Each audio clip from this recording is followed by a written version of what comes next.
자, 강의를 시작을 합니다.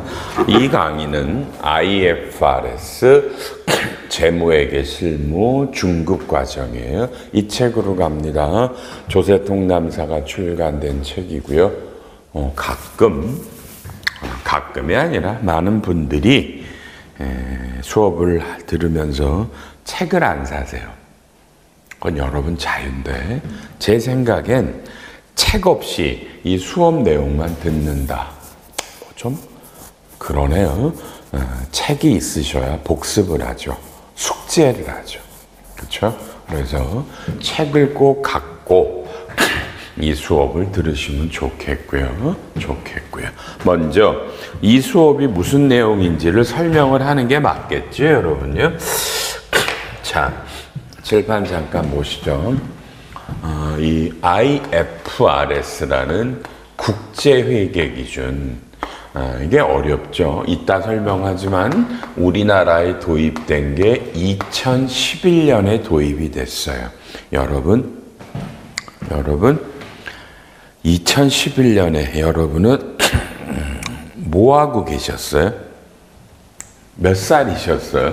사회 나오셨어요? 지금부터 15년 전인데 이때 도입한 회계예요. 근데 이 수업을 듣는 너무나 많은 대다수 여러분들은 2011년 이후에 사회 나왔어요.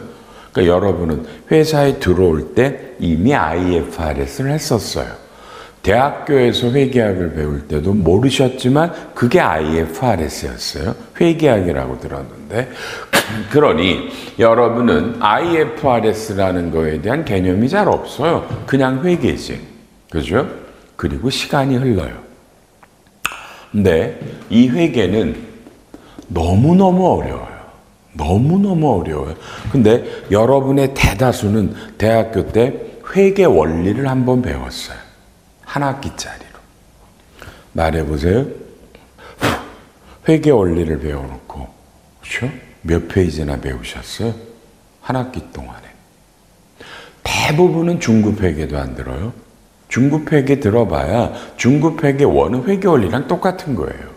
그렇죠? 중급회계 2부터 보통 대학교가 선택이거든요. 고급회계랑.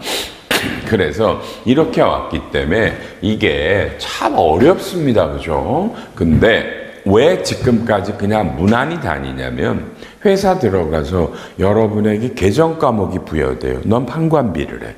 넌 뭘 해. 그냥 그것만 하는 거예요. 옆에 동료가 뭘 하는지 관심 없고요. 총괄 업무 관심 없고요. 연결 모르겠고요. 지분법 안 할 거고요. 합병 더더욱도 안 할 거고요. 이연법인세 그런 게 뭐예요? 뭐 이러면서 시간은 흘러요. 그리고 어떤 시점이 다가와요. 그죠? 여러분의 어떤 의사결정하는 시점들. 그래서 이 과정은 어렵지만 여러분을 위하기 때문에 보세요. 입문이라는 과정을 먼저 열어요. 이게 16시간이에요. 이 책으로 해요. 입문은 회계학을 여러분 처음 배우는 사람이 아니에요. 이미 아는 분이 이미 재무나 이런 데 다니시는 분이 그죠? 그래도 한번 다시 해보자. 그러니까 입문도 뒤지기 어려워요. 근데 지금 하는 과정은 여러분 중급이에요. 중급은 24시간이에요. 잘 들으세요. 혹시 여러분 입문 안 들으셨어요? 근데 잘 하세요? 안 그러면 여러분 중급 못 따라와요. 여러분 못 따라와요. 여러분은 중급이 그냥 기본인 줄 알죠? 천만에요. 기본은 입문이죠. 중급 못 따라와요. 여러분요. 그러니 자신 없으시면요. 지금 화면 끄고 입문부터 들으세요. 16시간 뭐 대단해. 금방 가잖아. 그러니까 회계사님 제가 재무팀 짬밥이 몇 년인데요. 그래요? 한번 들어보지 그래요? 어려울 텐데. 그러니까 이 중급에서는요. 알아놔요. 기본적인 얘기는 아무것도 안 해요. 여러분에게. 뭐 그런 거 기대했어요? 뭐 기타 포괄 손익이 뭔지 배우러 오셨어요? 그건 입문에서 배워야죠. 그죠? 그러니까 우리나라 모든 회계를 다 하는 게 중급이에요. 어렵습니다. 어렵습니다. 잘 따라오십시오. 그러니까 이 중급 회계를 여러분이 지금부터 숙제가 나갈 겁니다. 한번 듣죠, 지금요. 이거를 짧은 시간 안에 최소한 3회에서 5회독을 반복해 들으셔야 돼요. 3회에서 5회독을요. 그냥 2달, 석 달 안에 그렇게 들으셔야 돼요. 그래야만 버팁니다. 그리고요, 고급이 당연히 있겠죠. 근데 고급은 16시간인데 고급은 별게 아니에요. 고급은요, 합병, 분할, 지분법, 연결, 요 놈만 따로 하는 게 고급이에요. 요 놈만 따로 하는 게. 알았죠? 그러니까 내용이 어렵다가 아니라 그건 입문과 중급의 차이고요. 합병, 분할, 지분법, 연결만 하는 게 고급이니까 이거는 완전히 변론이에요. 여러분이 합병이나 분할을 배우고 싶다, 지분법을 배우고 싶다, 연결을 해야 되겠다, 그럼 지금이라도 들으시면 돼요. 그냥 들으면 여러분 합병을 할 거고 분할을 할 거고 지분법을 할 거고 연결을 할 거예요. 중급 뭐하러 들어? 여러분 연결이면 그냥 이걸 들으면 되지. 이거 들으면 삼성전자 가서 연결을 할 수 있다는데 알았죠? 이런 거고요. 마지막 과정이 하나 있어요. 계정 과목별 회계와 세무실무라는 과정이 있어요. 이건 파이널 반이죠. 왜냐하면 IFRS의 회계와 법인세 세무조정이 붙어요. 그러니 가장 전문가가 와서 들어요. 근데 환장하겠어요. 계정 과목별 회계와 세무처리 실무인데 어떻게 듣는 줄 알아요? 저는 회계학을 거의 몰라요. 계정 과목 설명해 주신다면서요. 그러고 들어와요. 그러고 듣다가 집에들 가. 돌아버리겠죠. 가장 위에 반이에요. 국제회계 기준에 가장 어려운 회계와 동시에 세무조정을 같이 하는 반이니까 가장 어려울 거 아니야. 그죠? 근데 세상에 회계도 잘 모르는 사람이 와. 그리고 가. 들을 수가 없을 거 아니야. 이게 참 답답하죠. 이래서 저희 아이파는 총 80시간에 어마무시한 국제회계 기준의 시리즈 강의, 이게 세트입니다. 여러분이 이 세트를 3회독에서 5회독을 들으시면 1년, 2년 사이에 여러분은 흔히 국제회계 기준 전문가라고들 불러요. 다 같이 들으실 수 있으세요? 3회독에서 5회독을 하세요. 자신 없으시면 그냥 지금이라도 화면 끄세요. 화면 끄셔. 뭐 어차피. 그렇죠? 대충 한번 들으시려고 이 수업 대충 못 따라와요. 여러분 어려워서. 자, 마음을 드신 분들만 들어오는 거예요. 여러분요. 이렇게 저희 아이파라는 학원은 전문 온라인 학원이에요. 그래서 온라인이기 때문에 이 모든 강의를 다 찍으니까 그냥 듣고 싶으신 분은 오프라인으로 그냥 몇 분 와서 들으시는 거고요. 메인은 온라인이에요. 온라인으로 아시죠? 지금 요새 사람들 2025년 거의 모든 학원 오프라인 수업 아무도 안 와요. 왜? 맨날 오면 독감에 코로나에 이러잖아. 저라도 집에서 듣지. 근데 다만 봐요. 제가 지금 이 온라인 수업의 문제를 말씀을 드릴게요. 오프라인 하는 분들은 직장을 빼고 하루 8시간 와서 여기서 수업을 듣는다고 출석으로 인정이 되고 현장감도 있고. 근데 온라인 수업은 말이야 여러분 집에 가서 들으라는 거야. 출근 열심히 일하고 집에 가서 수업을 나더러 들으래. 이건 잘못된 거예요. 그래서 제가 교육기관들마다 교육팀들에게 뭐라고 얘기를 하냐면 회사 내에 온라인으로 들을 수 있는 방을 만들어줘라. 그리고 거기서 출근해서 거기서 수업을 듣게 해라. 또는 재택으로 이걸 듣는데 뭐냐면 재택으로 들으면 노는지 안 노는지 모르죠. 그래서 그냥 무조건 이 수업을 들은 사람만 통과할 수 있는 시험 문제를 내겠다. 수업 안 들으면 도저히 통과할 수 없는 문제들로 내겠다. 그래서 시험을 봐라. 우리가 시험 문제를 줄 테니까. 그래서 그냥 성적 필요 없어. 그냥 통이요, 불통이요. 통자 아세요? 통? 옛날 왕이 세자빈들 그 며느리 강구할 때 통이요, 불통이요 뭐 이랬어요. 그래서 불통이요, 그러면 거의 경고를 때려라. 이렇게 하라고 좀 하고 있어요. 그래야, 그죠? 집에서 수업을 듣죠. 일하고 또 집에 가서 네가 알아서 주말에 쉬는 시간 내서 들어라. 이건 잘못된 거예요. 그래서 지금 교육기관, 회사들에게 그렇게 얘기를 하고 있고요. 그런 데들은 저희가 문제를 제공하고 있어요. 그 문제는 수업 안 들으면 절대로 통과 못해요. 괜찮죠? 제 생각? 그래서 회사 내에 이런 사이버 교육을 들을 수 있는 공간을 마련해 주든지 집에서 듣든지 그리고 시험을 봐야 된다. 이래서 앞으로 오프라인 수업은 없어지는 거예요. 대한민국에. 누가 와서 여기 와서 들어요. 대학교 때부터 다 온라인 수업 듣는 분들인데 이런 과정으로 진행이 됩니다. 어렵지만 끝까지 들으시면 제가 약속할 거는 그래 전문가 되실 거예요. 다만 다시 말할까요? 여러분, 제가 여러분들 공부 안 하는 거 너무 잘 알아. 뜨끔하시죠? 여러분들 공부 안 하죠? 그건 여러분들 문제야. 제 문제는 아니야. 저는 어마무시한 내용들을 떠들 거예요. 그러니까 여러분이 그걸 듣고 이해하고 하는 건 여러분들이다. 알았죠? 알았죠? 여러분들 공부 안 해요. 그렇죠? 그건 여러분 자유입니다. 그건 여러분 마음대로 하세요. 수업을 열심히 듣든 안 듣든 그건 여러분 마음이고요. 저희들은 여러분을 전문가로 만드는 과정을 죽어라.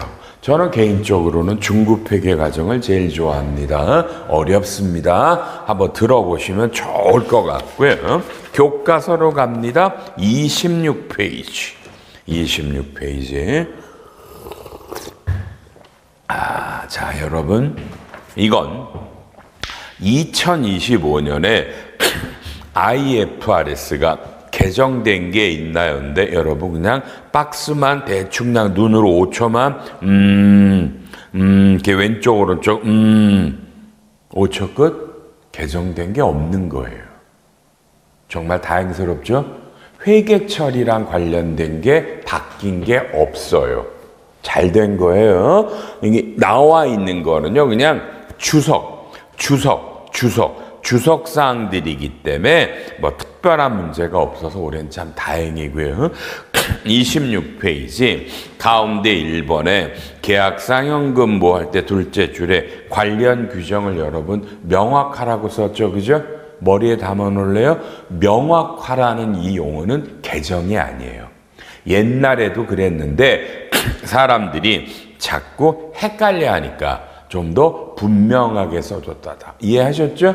개정 내용이 아니에요. 그러니까 별로 없어. 제가 봐도 이 개정된 내용을 강의할 거. 오른쪽에 3번에 금융상품 공시는 주석사항이에요. 특별한 거 없으니까 넘기세요. 그냥 넘겨서 회계사님 올해는 국제회계가 별로 바뀐 게 없어요. 네, 주석인데 주석사항에도 별 볼 일이 없네요. 이건 다행스럽네요. 다만 원래 내용이 원래 어렵기 때문에 여러분들이 어렵겠죠. 넘어가셔서 자, 워밍업이에요. 32페이지. 자, 회계가 뭐냐? 우리 이런 거 안 하죠? 입문이 아니니까. 회계란 뭐예요? 재무상태표와 손익계산서를 만드는 게 회계죠. 넘어가시고요. 다음에 이 34페이지에는 재무상태표라는 게 나와요. 여러분 너무너무 잘하는 거. 회계 배우면 왼쪽이 차변, 오른쪽이 대변. 차변에 자산이 나오고 오른쪽에 부채가 나오고 자본이 나오고 맨 밑에 자산의 총계랑 부채와 자본의 총계가 일치한다. 기억나죠? 여러분 화면 여러분 빨리 대답. 요거 왼쪽에 자산과 부채 자본 총계가 일치한다라는 거를 배운 지는 올해로 지금 몇 년째예요? 지금 이 말은 회계학을 공부한 지 몇 년 되셨어요? 한 4년? 한 5년? 10년? 20년? 30년도 있나요? 모르겠네. 요런 거. 그때 기억나요? 회계학의 느낌이 어땠어요? 왼쪽과 오른쪽이 일치한다. 대차평균의 원리라고 배웠죠? 이런 것들, 그죠? 여러분 앞에 있는 사람은 올해로 회계학을 배운 지가 몇 년째인가요? 올해로 제가 45년째인 것 같네요. 회계학을 한 지가. 여러분, 저는 회계사인데 참 제 설명도 안 했어요. 이항수라는 회계사고요. 공인회계사 올해로 41년째예요. 만으로 41년째랍니다. 회계사가. 그러니까 오래 했었죠. 그죠? 오래 했다. 그죠? 이런 강의는 36년째 해요. 그러니까 쉽게 이렇게 할래요. 대한민국에서 회계나 세법을 가장 오랫동안 가장 많이 강의한 선생은 저예요. 그냥 그렇게 아세요. 가장 늙은 선생 이렇게 하시면 되겠다. 그죠? 그런 늙은 강사가 와서 한번 국제회계를 설명해 볼게요. 왼쪽과 오른쪽이 일치한다. 자, 바로 질문 들어가. 대답. 재무상태표를 보면서 왼쪽이 자산총계죠. 시작. 2024년 12월 31일 현재 여러분 회사 자산총계는 얼마죠? 억 단위로 말해보시고 규모금은 조 단위로 말하세요. 자산총계 얼마죠? 부채총계는 얼마셨죠? 자본총계는. 그래서 결론 부채 비율은 몇 프로셨어요? 2024년 재무상태표로. 부채 비율은 몇 프로셨어요? 부채 나누기 자본. 그리고 계속 2023년의 부채 비율은 몇 프로였나요? 그래서 부채 비율이 2024가 2023 대비 늘었나요? 줄었나요? 그 원인 저한테 설명하세요. 시간 가요? 빨리 알아요? 몰라요? 자, 그래서 여러분, 자, 칠판 보시면서 화면 다음 시간부터는 어떠한 일이 있어도요, 여러분 회사의 2024년에 감사 보고서를 옆에다 펼쳐놓고 수업을 들으세요. 알았죠? 감사 보고서 펴놓고 들으세요. 감사 보고서. 그냥 쉽게 이 말 할까요? 감사 보고서 안 펴놓고 수업 들으시면 그냥 수업 듣지 마세요. 들으나만 하니까. 그렇죠? 듣지 마. 뭐 여러분 수업 안 듣는다고 여러분 앞에 있는 늙은 선생님 뭐 기죽겠어. 감사 보고서 펴놓으세요. 별도로 펴놓으세요. 연결 말고요. 별도로 감사 보고서를 펴놓으세요. 물론 연결도 하나 갖고 있으시면 좋아요. 요렇게 하시고요. 됐죠? 그다음에 또 하나, 여러분 SEC를 우리나라는 삼성전자라고 부르거든요. 삼성전자 감사 보고서도 하나 뽑아보세요. 사업 보고서 들어가서. 예, 요게 숙제예요. 그러니까 2강부터는 반드시 여러분 옆에 화면을 켜기 전에 감사 보고서 삼성전자 거 기왕이면 2개 펼쳐놓고 들으세요. 아셨죠? 이거 잊지 말고요. 그렇죠? 그리고 앉아 계신 분들한테 내가 맨날 물어요. 회계학 수업이잖아. 회사 감사 보고서나 결산서 갖고 오셨어요? 그러면 아니오라 그래. 여러분, 회계학 수업을 들으러 오는데 자기네 회사 재무제표를 안 갖고 와요. 현재 우리나라 여러분들이. 글쎄요. 뭐하러 왔을까? 잘 모르죠, 저야. 그렇죠? 이런 수업을 들으면서 회사 자기네 숫자들을 보는 게 좋은 겁니다. 그래서 제가 지난번에 그러니까 오늘이 연휴 시작이에요. 끝나고. 그래서 근데 지난주에 연휴 시작하기 전에도 똑같은 이 과목을 다른 학원에 가서 했거든요. 그때 몇 분이 앉아 듣는데 그분들은 이렇게 갖고 오더만. 둘째 날엔 갖고 와요. 그래 대부분은요. 한 분은 감사 보고서를 들고 왔고요. 두 분은 태블릿 PC를 켜서 그 감사 보고서를 펴놓고 수업을 들었어요. 그렇게 들어야 되겠죠. 그죠? 이렇게 수업을 들으시고요. 요건 숙제입니다. 자, 어쨌든 결론 빨리요. 여러분 회사 부채 비율이 몇 프로였어요? 이런 건 알아야 되는데. 자, 다시. 부채 비율이 전기 대비 늘었어요? 줄었어요? 늘었어요? 줄었어요? 그쵸? 잘 몰라요? 자, 칠판 보세요. 여러분, 그죠? 이항수라는 선생 수업을 거의 다 상당히 처음 듣죠? 그죠? 그 여러분 그냥 결정해. 앉아 계신 분 포함해서 말할게. 첫째 1번. 화면 안 보시려면 집에들 가세요. 앉아 계신 분도 집에 가도 돼. 그쵸? 여러분 책을 보나 보죠, 지금? 이렇게 책을 보내 제가 떠들어도 절 안 보고 그럼 집에들 가세요. 뭐하러 왔는지 저는 모르니까. 책 보러 오셨어요? 책은 집에 가서 편히 봐. 수업 취소하고. 그쵸? 다시요. 이런 수업을 왜 온다고 생각해요? 강사는 떠들고 여러분은 책을 이렇게 보려고 지금 인터넷 켜서 지금 수업을 들어요? 그래요? 그래서 여러분이 얘를 잡으려고요. IFRS를 못 잡아요. 그러니 그냥 서로 포기하세요. 화면 끄세요. 끄세요. 그만 들어요. 그죠?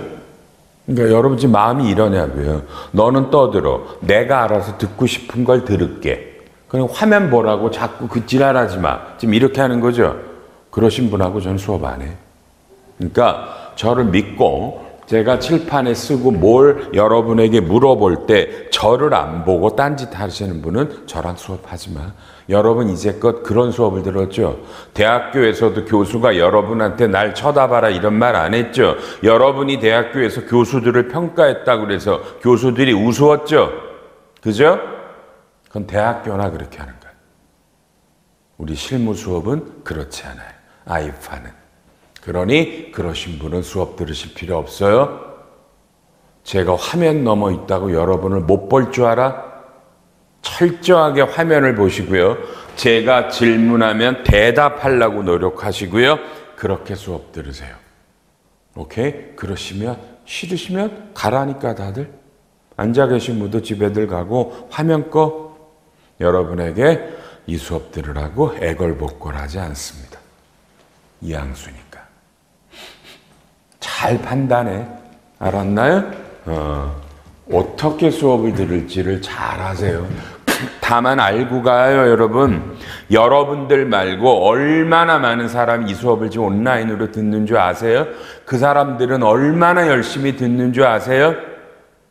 흔히 말하는 제 제자들은 뚫어지게 화면을 보고 저를 보고 화면 키면서 선생님 안녕하세요?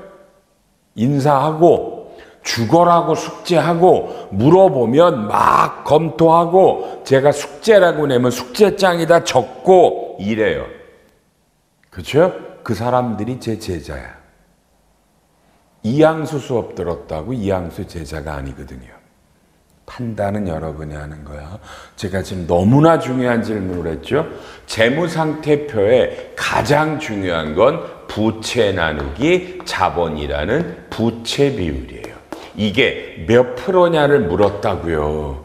대답을 했냐고요. 몰라? 아, 재무팀인데 몰라? 그럼 왜? 총괄해 본 적이 없어? 그럼 이제부터라도. 어차피 총괄 업무를 해야 되잖아요. 그러려면 재무상태표에서 나는 현실은 몇 개 계정 과목을 담당하지만 탕감비만 하지만 우리 선생님이 결국 총괄 업무를 하려면 그죠? 회계감사원들과 재무제표를 마감하는 일을 하려면 그림을 그려드리는 거예요. 재무상태표에서 가장 중요한 건 부채 비율이에요. 여러분 또 질문해. 그럼 이 부채 비율은 몇 프로가 기준일까? 몇 프로가 넘으면 나쁜 회사고 몇 프로 이하면 좋은 회사일까? 이거는 잘 없어요. 근데 회계학 교과서에는 보통 100%라고 쓰고 있어요. 100%. 근데 저는 100% 동의 안 해요. 그래서 근데 그냥 언론에 보면 100% 기준으로 나와요. 어쨌든 전 한 200% 정도까지는 괜찮다고 보는데 지난 1주인가 2주 전에도 그죠? 우리나라 기업들 중에 뭐는 부채 비율이 1000%다. 아시아나 항공이 1000%가 넘는데요. 그러니까 아시아나 항공은 못하니까 저 대한항공과 합병을 하는 거예요. 1000%래잖아. 부채가 자본의 10배나잖아. 그죠? 그러면은 그 기업이 어떻게 버텨? 그러니까 여러분은 무조건 외우는 거예요. 현실은 내가 몇 개 계정 과목을 맡지만 중급 회계를 듣는다라는 건 총괄 업무를 하기 위한 수업을 듣는 거예요. 회계사들과 나이다이로 붙어서 우리 회사 재무제표를 마감하는 업무를 하는 사람이 돼야 된다고요. 그걸 여러분한테 가르쳐 드릴 테니까 제일 먼저 부채 비율을 외우세요. 외웠어요? 빨리 뒤져서 여러분이 몇 프로인지, 그리고 전기 대비 늘었나 줄었나 그 원인도 잡으시고요. 알았죠? 그리고 기회 있으면 자산이 유동과 비유동으로 갈라지죠. 부채도 유동과 비유동으로 갈라지죠. 이런 것도 조금 눈여겨보고요. 이따 할 테니까 유동 비율들이 나오니까 그렇죠. 그리고 자산이나 부채나 자본 총계는 최소한 억 단위로 정도는 외우시는 겁니다. 알았나요? 여러분 회사 자산, 부채, 자본 정도는 의도적으로 외우시고요. 부채 비율도 외워놓으세요. 전기 대비 부채 비율이 늘었다 줄었다. 그 주된 원인은 뭐다? 이런 사람이 돼야 된다. 알았나요? 알아놓으시고요. 오른쪽에 손익계산서 나오죠. 포괄이라는 말 필요 없어요. 손익계산서를 누가 몰라? 여러분 잡아요. 손익계산서에서는요, 매출액과 영업이익이 제일 중요해요. 단기순이익이 아니라 빨리 대답해요. 여러분들 회사는 2024년에 매출액이 몇 억이었어요. 또는 몇 조였어요. 그게 전기 대비 는 거야 준 거야. 매출액이 늘었어 줄었어요. 그 주된 원인은 뭐야? 설명하셔야 되고요. 영업이익은 몇 억 정도 되세요. 2023년 대비 늘었어요 줄었어요. 요런 거 알았죠? 요런 거 잡으시는 거예요. 의도적으로 외우시는 거예요. 그래서 최소한 우리 회사 손익계산서의 매출액이 얼마야, 영업이익이 얼마야, 요런 걸 외워놓으시면 돼요. 아직 실감 안 나죠? 이 책의 마지막 페이지까지 우리는 다 넘어가요.